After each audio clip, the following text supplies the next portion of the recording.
예시 1절. 상제께서 구천에 계시자 신성불보살 등이 상제가 아니면 혼란에 빠진 천지를 바로잡을 수 없다고 호소하므로 서양 대법구 천계탑에 내려오셔서 삼계를 둘러보고 천하를 대순하시다가 동토에 그쳐 모악산 금산사 미륵금상에 임하여 30년을 지내시면서 최수훈에게 천명과 신교를 내려 대도를 세우게 하셨다가 갑자년에 천명과 신교를 거두고 신미년에 스스로 세상에 내리기로 정하셨도다. 2절. 상제께서 대순하시다가 선망리에 한 여인이 근친하러 갔을 때 그 여인의 몸을 하늘의 불덩어리로 덮고 이상한 향기와 맑은 기운이 가득히 찬 방에서 신미년 9월 19일에 광구천하하기 위해 강세하실 것이 예시되었느니라. 3절. 상제께서 광구천하하심은 김일부의 꿈에 나타났으니 그는 상제와 함께 옥경에 올라가 요운전에서 원신이 상제와 함께 광구천하의 일을 의논하는 것을 알고 상제를 공경하여야 함을 깨달았도다. 4절. 상제께서 광구천하하심에 있어서 판 안에 있는 법으로서가 아니라 판 밖에서 새로운 법으로서 삼계공사를 하여야 완전하니라 하셨도다. 5절. 그 삼계공사는 곧 천지인의 삼계를 개벽하며 이 개벽은 남이 만들어 놓은 것을 따라 하는 일이 아니고 새로 만들어지는 것이니 예전에도 없었고 이제도 없으며 남에게서 이어받은 것도 아니오 운수에 있는 일도 아니오 다만 상제에 의해 지어져야 되는 일이로다. 6절. 선천의 도수를 뜯어고치고 후천의 무궁한 선경의 울로를 열어서 선천에서의 상극에 따른 모든 원한을 풀고 상생의 도로서 세계의 창생을 건지려는 상제의 뜻은 이미 세상에 홍포된 바이니라. 7절. 그리하여 상제께서 이 세상에 탄강하여 하늘도 뜯어고치고 땅도 뜯어고쳐서 신명이 사람에게 드나들 수 있게 하시고 세상에서 버림을 받은 자들을 찾아 쓰고 모든 것에 운을 붙여 쓰기로 하셨도다. 이것은 삼계를 개조하기 위함이로다. 8절. 삼계가 개벽되지 아니함은 선천에서 상극이 인간지사를 지배하였으므로 원한이 세상에 쌓이고 따라서 천지인 삼계가 서로 통하지 못하여 이 세상에 참혹한 재화가 생겼나니라. 9절. 그러므로 상제께서 오셔서 천지도수를 정리하고 신명을 조화하여 만고에 쌓인 원한을 풀고 상생의 도를 세워 부천 선경을 열어놓으시고 진도를 풀어 조화하여 도수를 굳건히 정하여 흔들리지 않게 하신 후에 인사를 조화하니 만민이 상제를 하느님으로 추앙하는 바가 되었도다. 10절. 상제께서 삼계가 창란하는 까닭은 명부의 창란에 있으므로 명부에서의 상극 도수를 뜯어고치셨도다. 이로써 비겁에 쌓인 신명과 창생이 서로 상생하게 되었으니 대세가 돌려 잡히리라. 11절. 이 공사를 행함으로써 일체의 아표신이 천상으로 올라가니 땅에 굶주림이 사라지고 그 신들의 재해가 없어지도다. 12절. 상제께서 모든 도통신과 문명신을 거느리고 각 민족들 사이에 나타난 여러 갈래 문화의 정수를 뽑아 통일하시고 물샐 틈 없이 도수를 짜 놓으시니라. 13절. 선천에서는 판이 좁고 일이 간단하여 한 가지 도만을 따로 써서 난국을 능히 바로잡을 수 있었으나 후천에서는 판이 넓고 일이 복잡하므로 모든 도법을 합하여 쓰지 않고는 혼란을 바로잡지 못하리라. 14절. 금산사의 상제를 따라갔을 때 상제께서 종도들에게 천왕지왕 인왕 후 천하지 대금산 모악산하의 금불이 능언하고 육장 금불이 화이 전여이라 만국할계 남조선 청풍명월금산사 문명계와 삼천국 도술은 통구만리 란 구절을 외워주셨도다. 15절. 또 상제께서는 때로 금산사의 금불을 양산도라고 이름하시고 새 속에 있는 말에 양산도와 비유하기도 하셨도다. 16절. 상제께서 이 세상에 오시어 도수로서 하늘도 뜯어고치고 땅도 뜯어고치어 물샐 틈 없이 도수를 짜 놓으셨으니 제 한도에 돌아닿는 대로 새 기틀이 열리게 되니라. 17절. 상제께서 하루는 김형렬에게 삼계 대권을 주재하여 조화로서 천지를 개벽하고 부천 선경을 여러 고해에 빠진 중생을 널리 건지려 하노라고 말씀하시고 또 가라사대 이제 말세를 당하여 앞으로 무극대운이 열리나니 모든 일에 조심하여 남에게 척을 짓지 말고 죄를 멀리하여 순결한 마음으로 천지 공정에 참여하라. 고 이르시고 그에게 신안을 열어주어 신명의 회산과 청령을 참관케 하셨도다. 18절. 상제께서 본댁에 간수했던 선대의 교지를 찾아 옥새가 찍힌 부분을 도려내고 불사르신 다음에 그 부분과 엽전을 비단에 싸서 한쪽에 끈을 달아 손에 들고 목에 붉은 배를 메고 딸각딸각 소리를 내시며 지루산을 오르내리면서 큰 목성으로 도통줄이 나온다고 외치시니 이 뜻을 모르고 사람들은 없어진 교지만을 애석하게 여겼도다. 19절. 모친에게 장삼을 입혀 자리에 앉힌 다음에 쌀서 말로 밥을 지어서 사방에 흩으시고 문수보살의 도수를 보시니라. 20절. 상제께서 강태공이 10년의 경영으로 낚시 3,600개를 벌였으니 이것이 어찌 한갓 주나라를 흥하게 하고 제나라 제우를 얻으려 할 뿐이랴. 멀리 후세에 전하려 함이니라. 나는 이제 72둔으로서 화둔을 트니 나는 곧 삼위환이라고 말씀하셨도다. 21절. 그리고 이어 말씀하시기를 문왕은 유리에서 384요를 지었고 태공은 위수에서 3,600개의 낚시를 벌였는데 문왕의 도술은 먼저 나타나고 태공의 도술은 이때 나오나니라 하시고 천지 무일월 공각일월 무지인 허영이라 하셨도다. 천지에 해와 달이 없으면 빈 껍데기요. 해와 달이 사람을 알지 못하면 허망한 그림자이다. 22절.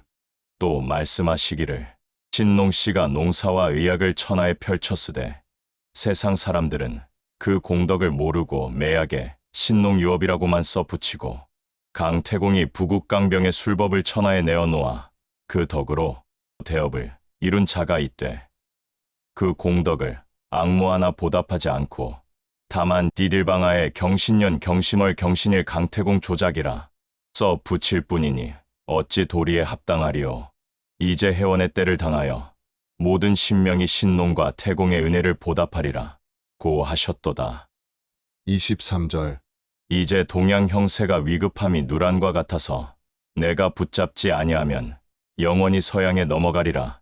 피피 우려하시사 종도들에게 계묘년 여름에 내가 일로 전쟁을 붙여 일본을 도와서 러시아를 물리치리라 고 말씀하셨도다. 24절. 또 상제께서 이제 서양 사람의 세력을 물리치고 동양을 붙잡음이 오르니 대신문을 열어 49일을 한 도수로 하여 동남풍을 불어일으켜 서양 세력을 꺾으리라 고 말씀하시고 공사를 행하셨도다. 25절. 상제께서 계묘년의 종도 김형렬과 그 외 종도들에게 이르시니라. 조선 신명을 서양에 건너보내어 역사를 일으키리니 이 뒤로는 외인들이 주인이 없는 빈집들 듯하리라. 그러나 그 신명들이 일을 마치고 돌아오면 제 집의 일을 제가 다시 주장하리라. 26절. 또 어느 날 상제께서 말씀하시기를 장차 청일 사이에 싸움이 2번 날이니 첫 번에는 천국이 패하리라. 다시 일어나는 싸움은 10년이 가리니 그 끝에 일본이 쫓겨 들어가려니와 호병이 들어오리라. 그러나 한강 이남은 범치 못하리라 고 하시고 27절. 만국 제왕의 기운을 걷어 버리노라고 말씀하시더니 이상한 기운이 제왕의 장엄한 거동의 모양을 이루고 허공에 버려 있더니 사라지는도다. 28절. 상제께서 종도들을 데리고 계실 때 현하 대세가 오선이기와 같으니 두 신선이 판을 대하고 있느니라. 두 신선은 각기 훈수하는데 한 신선은 주인이라 어느 편을 훈수할 수 없어 수수방관하고 다만 대접할 일만 맡았나니 연사에만 큰 흠이 없이 대접만 빠지지 아니하면 주인의 책임은 다한 것이로다. 바둑이 끝나면 판과 바둑돌은 주인에게 돌려지리니 옛날 한 고조는 말 위에서 천하를 얻었으되 우리나라는 좌상에서 득천하하리라 고 말씀하셨도다. 29절. 상제께서 매양 뱃소리를 내시기에 종도들이 그 연유를 여쭈니 대답하여 말씀하시기를 우리나라를 상등국으로 만들기 위해 서양 신명을 불러와야 할지니 이제 배에 실어 오는 화물표에 따라 넘어오게 되므로 그러하노라 고 하셨도다. 30절. 상제께서 이후로는 천지가 성공하는 때라 서신이 사명하여 만유를 제재함으로 모든 이치를 모아 크게 이루나니 이것이 곧 개벽이니라. 만물이 가을 바람에 따라 떨어지기도 하고 혹은 성숙도 되는 것과 같이 참된 자는 큰 열매를 얻고 그 수명이 길이 창성할 것이요 거짓된 자는 말라 떨어져 길이 멸망하리라.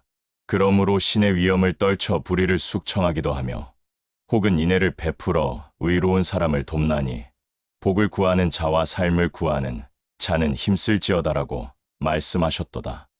31절. 상제께서 여러 종도들의 집에서 선기 옥형 도수를 정하시니 신경수의 집에 저울 갈고리 도수를, 황응종의 집에 추 도수를, 문공신의 집에 끈 도수를, 그리고 신경수 집에 1월 대어명 도수를, 문공신 집에 천지 대팔문 도수를 정하고 이 세 종도의 집에 밤낮으로 번갈아 다니시며 공사를 행하셨도다. 32절. 상제께서 순창 피놀이에 계실 때 황응종이 배하라니 상제께서 고부 사람이 오니 바둑판을 가히 운전하리라 하시고 영웅이 나를 소멸하여 큰 중화를 이룬다. 사해의 창생은 마치 바둑알과 같다. 란 글을 외워주셨도다. 33절.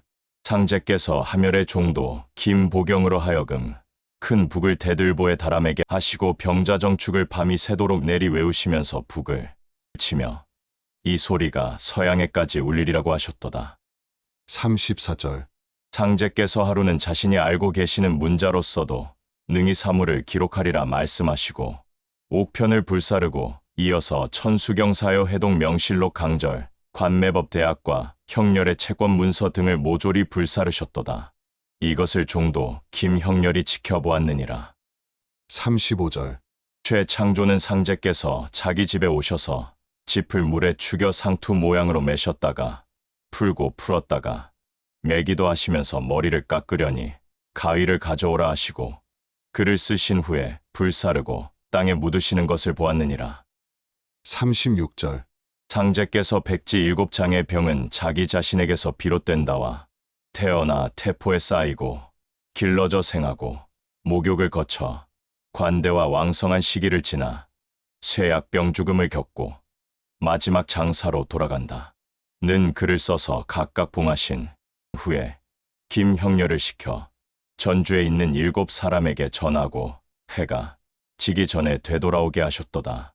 종도들이 그 뜻을 물었으되 대답하시기를 지금은 모르고 성편 뒤에는 스스로 알게 되리라고 하셨도다.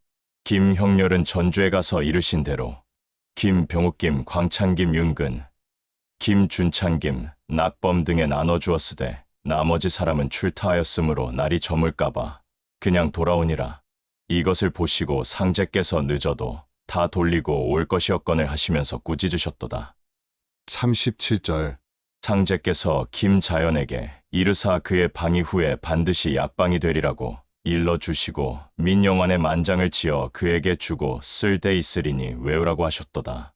큰 인물이 나라를 도와 바른 지혜를 지니고 세속의 때를 닦아내니 하늘의 운수가 새로워진다. 남겨진 하늘 깊이 경계하여 성인의 뜻을 이룬다. 한 칼의 결단이 온 세상의 마음을 가른다. 그리고 일도 분재 만방심으로써 세상의 일을 알게 되리라고 일러주셨도다. 38절. 어느 날 상제께서 차 경석의 집 서쪽 벽에 24장과 28장을 써 붙이고 박공우의 왼팔을 잡고 만국대장 박공우라고 음성을 높여 부르셨도다. 이후에 공우가 어디에 떠나려면 문 밖에서 방포성이 갑자기 울리곤 하였도다. 39절. 종도 차 경석안 내성박 공우가 대흥리 앞 내에서 목욕할 때 상제께서 경석에게 흰 소금 한 줌을 물 위에 뿌리게 하신 다음에 냇물에 들어오셔서 고기잡이를 하신다고 하시더니 경석의 다리를 잡고 가물치를 잡았다고 하시기에 경석이 저의 다리 위에다고 여쭈니 상제께서 그렇게 되었나 하시고 다리를 놓으셨도다. 40절. 그리고 어느 날 상제께서 경석의 집 앞에 있는 버드나무 밑에 서시고 종도들을 줄을 지어 앉히신 다음에 북쪽을 향해 휘파람을 부시니 벼랑간 방장산으로부터 한 줄기의 안개가 일더니 사방으로 퍼져 문턱과 같이 되었도다. 이것을 보시고 상제께서 궁궐 안은 내가 다스리고 궁궐 밖은 장군이 다스린다라고 말씀하셨도다. 41절. 상제께서 하루는 공우에게 마음속으로 유김을 정하라고 명하셨도다. 공우가 생각한 6사람 중 한 사람이 불가하다 하시어 다른 사람으로 바꾸어 정하였더니 이 사람들을 부르사 불을 끄고 동학 주문을 외우게 하여 밤새도록 방안을 돌게 하다가 불을 켜보게 하시니 손씨가 죽은 듯이 엎어져 있느니라. 상제께서 나를 부르라고 그에게 이르시니 그는 겨우 정신을 돌려 상제를 부르니 기운이 소생하니라. 상제께서 이 일을 보시고 종도들에게 이는 허물을 지은 자니라. 이후에 궤병이 온 세상에 유행하리라. 자던 사람은 누운 자리에서 앉은 자는 그 자리에서 길을 가던 자는 노상에서 각기 일어나지도 못하고 옮기지도 못하고 혹은 엎어져 죽을 때가 있으리라. 이런 때에 나를 부르면 살아나리라. 고 이르셨도다. 42절. 또 종도들에게 말씀하시기를 지속의 병신이 육갑한다는 말은 서투른 글자나 배웠다고 손가락을 꼽작이며 아는 체 한다는 말이니 이런 자는 장차 죽음을 면치 못하리라. 고 하시고 43절. 또 이르셨도다. 부녀자들이 제 자식이라도 비위에 맞지 아니하면 급살 맞으라고 포건하나니 이것은 장차 급살병이 있을 것을 말함이니라. 하루 집신 새 켤레를 달키면서 죽음을 밟아 병자를 구하러 다니리니 이렇게 급박할 때 나를 믿으라고 하면 따르지 않을 사람이 어디에 있으리오. 그러므로 너희는 시장판에나 집회에 가서 내 말을 믿으면 살 길이 열릴 터인데 하고 생각만 가져도 그들은 모르나 그들의 신명은 알 것이니 덕은 너희에게 돌아가리라. 44절. 상제께서 어느 날 종도들에게 원평이 장수와 재상이 태어날 자리이고 대응리는 왕자가 정치를 베푸는 분야의 자리로서 천 칸 집을 지을 수 있으리라고 말씀하셨도다. 45절. 상제께서 태인 도창현에 있는 우물을 가리켜 이것이 젖샘이라고 하시고 도는 장차 금강산 1만 2천 봉을 응기하여 1만 2천의 도통군자로 창성하리라. 그러나 후천의 도통군자에는 여자가 많으리라 하시고 위에는 도가 창성하고 가운데에는 큰 어질미 있으며 아래에는 큰 깨달음이 있다. 라고 말씀하셨도다. 46절. 상제께서 하루는 천지의 큰 8문, 1월의 위대한 다스림의 천명, 새와 짐승도 따르는 큰 도의 법술, 인간 세상에서 크게 선을 쌓는다. 떼어 귀신의 세계로다 라고 써서 신경수의 집에 함께 살고 있는 공우를 주어 경수의 집 벽에 붙이게 하시고 가라사대 경수의 집에 수명소를 정하노니 모든 사람을 대할 때에 그 장점만 취하고 혹 단점이 보일지라도 잘 용서하여 미워하지 말라 하셨도다. 이때 또 형렬에게 가라사대 법이란 것은 서울로부터 비롯하여 만방에 펼쳐나가는 것이므로 서울 경자 이름 가진 사람의 기운을 써야 할지로다. 그러므로 경수의 집에 수명소를, 경학의 집에 대학교를, 경원의 집에 복록소를 각각 정하노라 하셨도다. 47절. 세상 사람이 나를 광인이라 이르되 광인은 이를 계획도 못하고 이를 치르지도 못하니라. 광인이라고 하던 사람이 광인이라고 듣던 사람에게 절할 날이 오리라. 나는 시골에서 농판의 칭호를 듣되 군자나 천진으로 평이 있는 자를 택하노라고 말씀하셨도다. 48절. 상제께서 학동을 떠나던 어느 날 박공우에게 나의 이번 길은 한 사람의 절을 받기 위함이니 이 절이 천하에 널리 미치리라고 말씀하셨도다. 49절.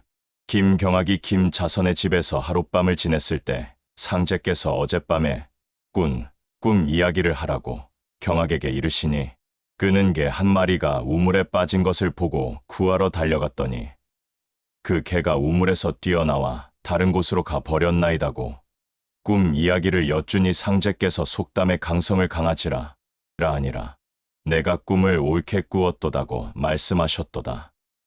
50절. 상제께서 화천하시기 전에 섣달 어느 날 백지의 24방위를 돌려 쓰고 복판의 혈식 천추 도덕군자 도덕 있는 군자는 천추에 걸쳐 제사를 받는다를 쓰시고 천지가 간방으로부터 시작되었다고 하나 24방위에서 한꺼번에 이루어졌느니라고 하시고 이것이 남조선 백길이니라. 혈식 천추 도덕군자가 배를 몰고 전 명숙이 도사공이 되니라. 그 군자신이 천추 혈식하여 만인의 추앙을 받음은 모두 일심에 있나니라. 그러므로 일심을 가진 자가 아니면 이 배를 타지 못하리라. 고 이르셨도다. 51절. 천지의 수기가 돌 때 만국 사람이 배우지 않아도 통하게 되나니 수기가 돌 때에 와지끈 소리가 나리라. 52절. 또 어느 날 상제께서 종이에 철도선을 그리고 북쪽에 점을 찍어 정읍이라 쓰고 남쪽에 찍은 점을 사거리라 쓰고 가운데에 점을 찍으려다가 몇 번이나 망설이시더니 대응리로 떠나실 때에 그 점을 치시고 이 점이 되는 때에 세상일이 다 되느니라고 말씀하셨도다. 53절. 이후에 상제께서 김보경의 집에 계시면서 공사를 보고 계셨는데 어느 날 백지에 27년이라고 쓰셨도다. 이에 대해 종도들이 묻기에 상제께서 홍성문이 회문산에서 27년 동안 공부한 것이 헛된 일이니라. 그러므로 이제부터 27년 동안 헛도수가 있으리라 고 말씀하시고 다시 백지 한 장을 12쪽으로 오려서 쪽지마다 글을 써서 한쪽만을 불사르고 나머지 11쪽을 치복으로 하여금 불사르게 하셨도다. 이때 갑자기 비가 쏟아져 가뭄에 마르던 보리가 생기를 되찾더라. 54절. 이 헛도수를 말씀하신 후 어느 날 상제께서 이 치복과 여러 종도에게 불가지는 불이 가히 그칠 곳이라는 말이오. 그곳에서 가왈만인이라고 일러왔으니 그 기운을 걷어 창생을 건지리라 고 말씀하시고 교자를 타고 그곳으로 가시는 길에 금옥과 옥방은 여관처럼 보며 돌문과 이끼 낀 벽에 서는 검소함을 스승으로 삼으라. 검은 고비파 줄과 피리의 끝맺음을 누가 다 풀어낼 수 있으랴. 그러나 대나무, 관악기와 현악기의 마음은 스스로 서로 떠나지 않는다. 방 넝쿨은 시들어 떨어지고 새벽별과 서리는 밟을 수 있으나 글담 곁에 버들은 봄날마다 함께한다. 가죽 두레박과 항아리를 다 갖췄다 해도 무슨 소용이 있으랴. 마무 보습과 밭소가 있어야 먹고 살 수 있다. 라고 외우셨도다. 55절. 상제께서 앞뒤에 친히 쓰신 병풍 한 벌을 재종숙이 되는 강성회에게 주신 것을 그 후 석환의 종영인 강계형이 간수하고 있다가 상제께서 화천하신 11년 후에 입양한 강석환에게 전하였느니라. 그 글귀는 이러하였도다. 기랴괄 대략 이르기를 너에게 경계하노니 몸가짐을 세우는 공부는 먼저 효제만 한 것이 없다. 기쁘고 공손하게 부모와 어른을 받들고 감히 교만하거나 업신여기는 마음을 내지 말라. 너에게 경계하노니 벼슬을 구하려고 공부하지 말고 도와 예를 부지런히 닦는 것보다 나은 것이 없다. 일찍이 여러 격언을 들었는데 그 중에 배우고 넉넉하면 벼슬한다는 말이 있다. 너를 경계하노니 부끄러움과 욕됨을 멀리하라. 공손하면 곧 예에 가깝다. 스스로를 낮추고 남을 높이며 남을 먼저 하고 자신은 뒤로 하라. 온 세상이 받들어 섬기기를 좋아하면 교만해져 의기만 더해진다. 받들어 섬기는 자가 알지 못하고 너를 장난으로 여긴다. 표면한 폭에 겉면의 한 폭에 세상 일은 이미 늙음에 이르러 다 끝났고 남은 삶은 흰 갈매기를 쫓아 보내리라. 나라에 안위는 대신들이 있으니 무엇 때문에 눈물을 길게 흘리겠는가? 또 한 폭에는 고전체로 영원출 신령한 근원이 나온다. 길게 이어진 하늘 일찍 옮겨가니 뜨는 고을에 오동나무 줄이 울린다. 비파 인연은 족하고 능금나무 곁에 새 아이 큰 검은 고와 비파가 늦은 웃음을 울리며 골짜기와 밭두둑의 세대를 이어간다. 라고 쓰여 있고 또 석환이 병풍 속을 뜯어보니 우리 집에서 기르던 흰학이 달빛 갈대밭으로 날아가 버린 밤이다. 라 쓰여 있다 하니라. 56절. 상제께서 이에 여름에 김덕찬을 데리고 불가지에서 신령을 넘다가 고사리를 캐던 노구를 만났도다. 상제께서 그 여인에게 중이 양식을 비노라고 청하시니 그 여인이 없다고 하더니 재차 청하시니 두 돼 중에서 한 홉을 허락하니라. 상제께서 양식을 받아 들고서 덕찬에게 주문 거식하나니 이 땅이 불가지라 이름하는 것이 옳도다고 이르셨도다. 57절. 불가지에 류찬명, 김송환, 김덕찬, 김낙범이 치화가 모여왔도다. 이들에게 상제께서 말씀하시니라. 일본인이 백호 기운을 띠고 왔으니 수코 충비하면 해를 받으리라. 그들을 사사로운 일로는 너무 비위를 거스르지 말라. 범이 새끼친 곳은 그 북은 마을까지 돌보아준다고 하니 이것이 바로 피란하는 길이로다. 청룡이 동하면 백호는 곧 물러가느니라. 58절. 대장이 삼군을 통솔하여 적진에 쳐들어감이 장쾌하고 영귀하다 할지라도 민명을 사지에 몰고 많은 사례를 입혔으므로 악척이 되어 앞을 막느니라. 59절. 대인의 행차에 3초가 있으니 가보에 1초가 되고 갑진에 2초가 되었으며 3초를 손병희가 맡았나니 3초 끝에 대인이 나오리라. 이렇게 상제께서 종도들에게 말씀하시고 그의 만사를 다음과 같이 지어서 불사르셨도다. 충과 의를 알아 임금을 섬기면 온 세상 백성 앞에서 한마디도 숨을 곳이 없다. 봄의 기별이 오니 명성이 배가 되고 선생은 큰 날개를 떨쳐 새로워진다. 60절. 상제께서 조선지 말에 이란이 있으리라 하는데 그러하오리까고 묻는 사람에게 말씀하시기를 손병희가 영웅이라 장차 난리를 꾸미리니 그 일을 말함이나 그가 선진주라. 박절하게 성돌 밑에서 턱을 괴고 앉아서 거의 함으로 성사치 못하리라. 61절. 이어 말씀하시기를 나의 일은 여동빈의 일과 같으니라.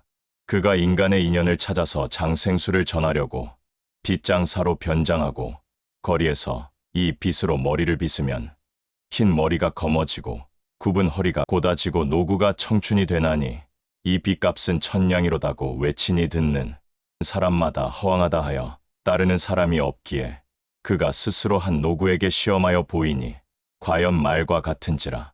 그제야 모든 사람이 서로 앞을 다투어 모여오니 승천하였느니라. 62절.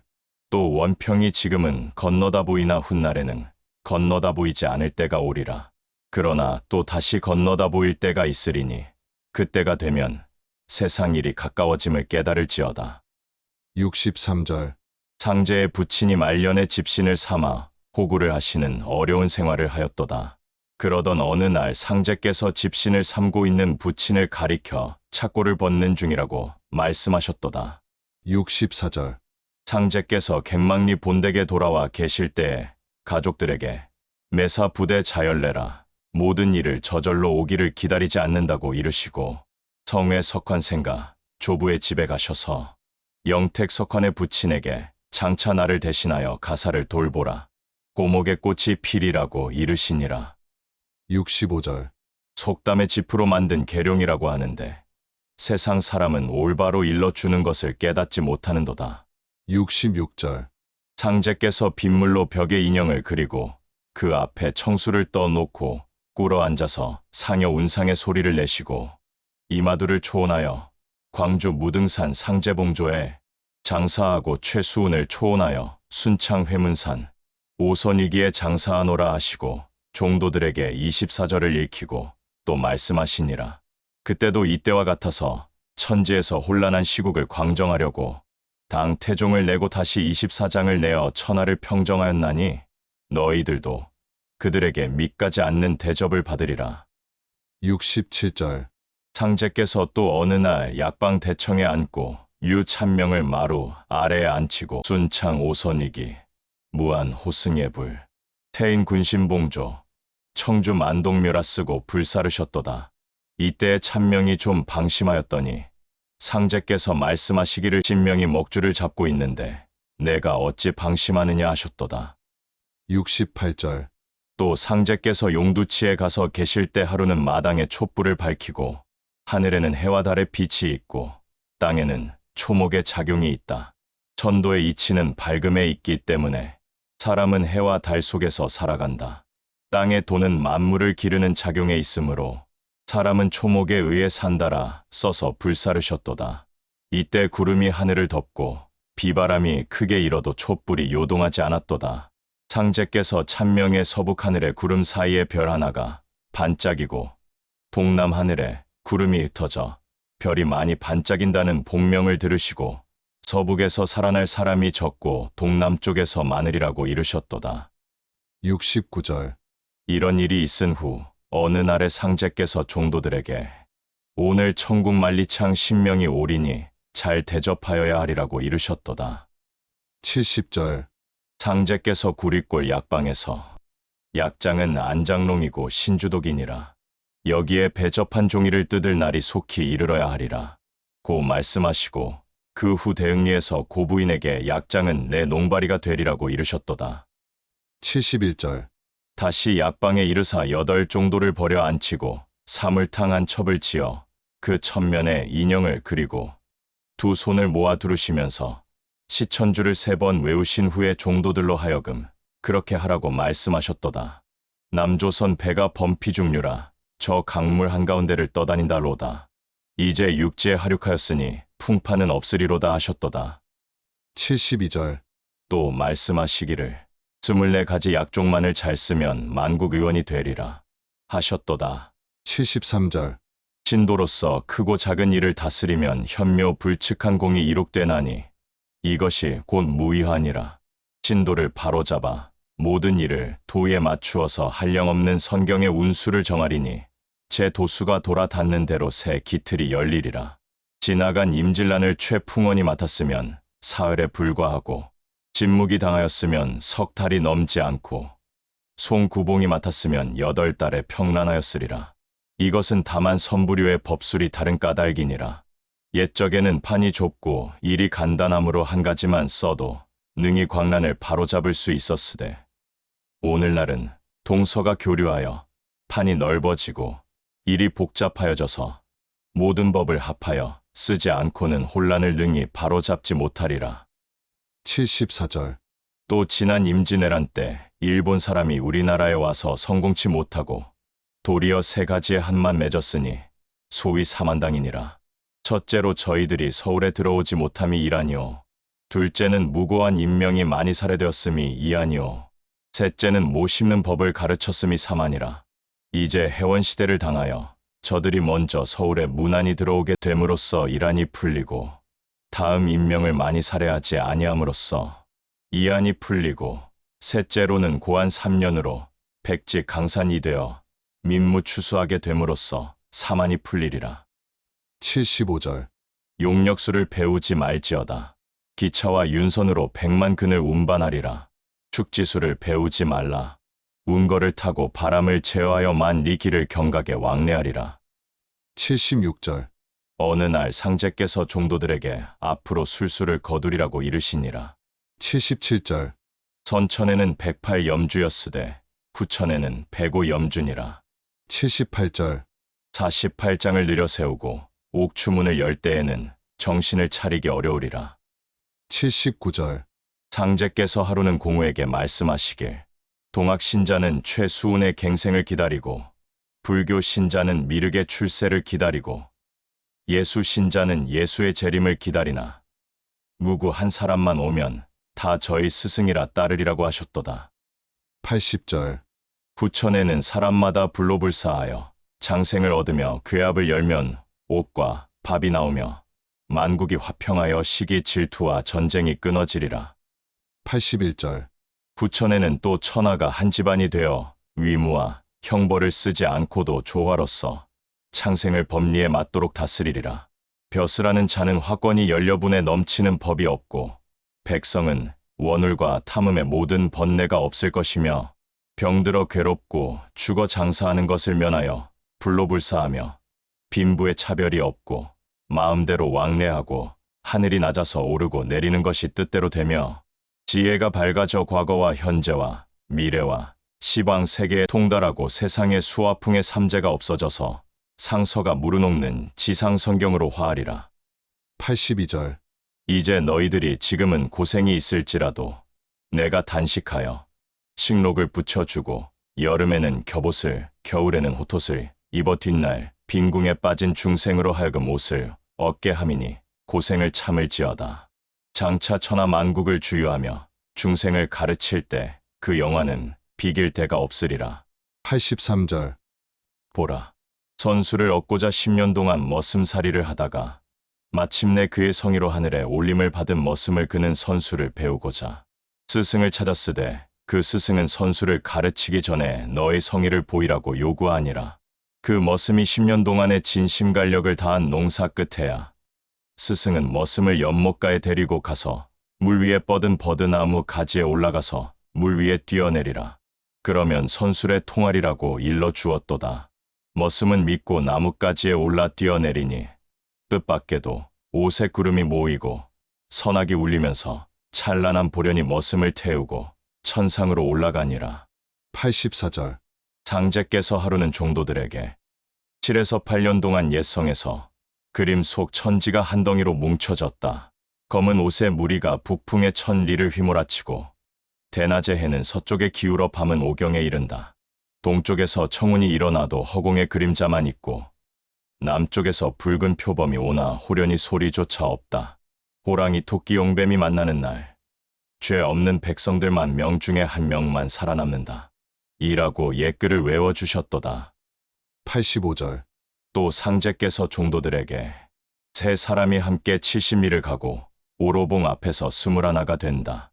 7월 7석과 3호의 밤, 동지와 한시, 105일째 되는 청명절, 옛글 한 수를 외워주시며 잘 기억하여 두라고 말씀하셨도다.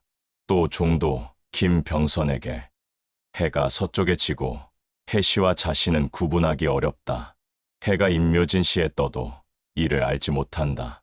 해가 사오미 시에 바르게 서니 크게 밝아진다. 정오의 시장을 열고 교역을 마치면 상제께서 동방에서 나오신다. 이라고 글 한 장을 써 주셨도다. 86절. 상제께서 형렬의 집에 머무르고 계실 때 형렬이 집안이 가난하여 보리밥으로 상제를 공양하여 오던 차에 8월 추석절을 맞게 되어 쇠솥을 팔아서 공양코자 하는지라 상제께서 가라사대 솥이 들썩이니 미륵불이 출세하리라고 이르셨도다. 87절. 어느 날 상제께서 종도들에게 너희들은 손에 살릴 생자를 쥐고 다니니 득이지추가 아니냐 마음을 게을리 말지어다. 삼천이라야 일이 이루어지느니라 고 이르셨도다. 88절. 또 하루는 공사를 행하시고 오주와 글을 쓰시니 이러하도다. 천문과 지리, 풍운의 조화, 팔문둔갑과 육정육각, 지혜와 용력, 도에 통하여 천지에 보은한다. 성사 성인의 스승, 의통은 경주 용담에서 드러난다. 무극의 신이시여, 큰 도와 덕으로서 하늘의 명과 신의 가르침을 받들어 대선생 앞에서 법령과 같이 따르겠습니다. 행실을 신중히 하고 먼저 아는 자와 뒤에 깨닫는 자가 있으며 원영이정의 도리를 따라 50년 동안 가르침을 펼쳐온 노력이다. 89절. 상제께서 화천하시기 전 김형렬에게 글 한 수를 읊어주시니 다음과 같도다. 후세 사람과 산의 새들까지 모두 보답이 있다. 그대에게 권하노니 모든 일에 하늘을 원망하지 말라.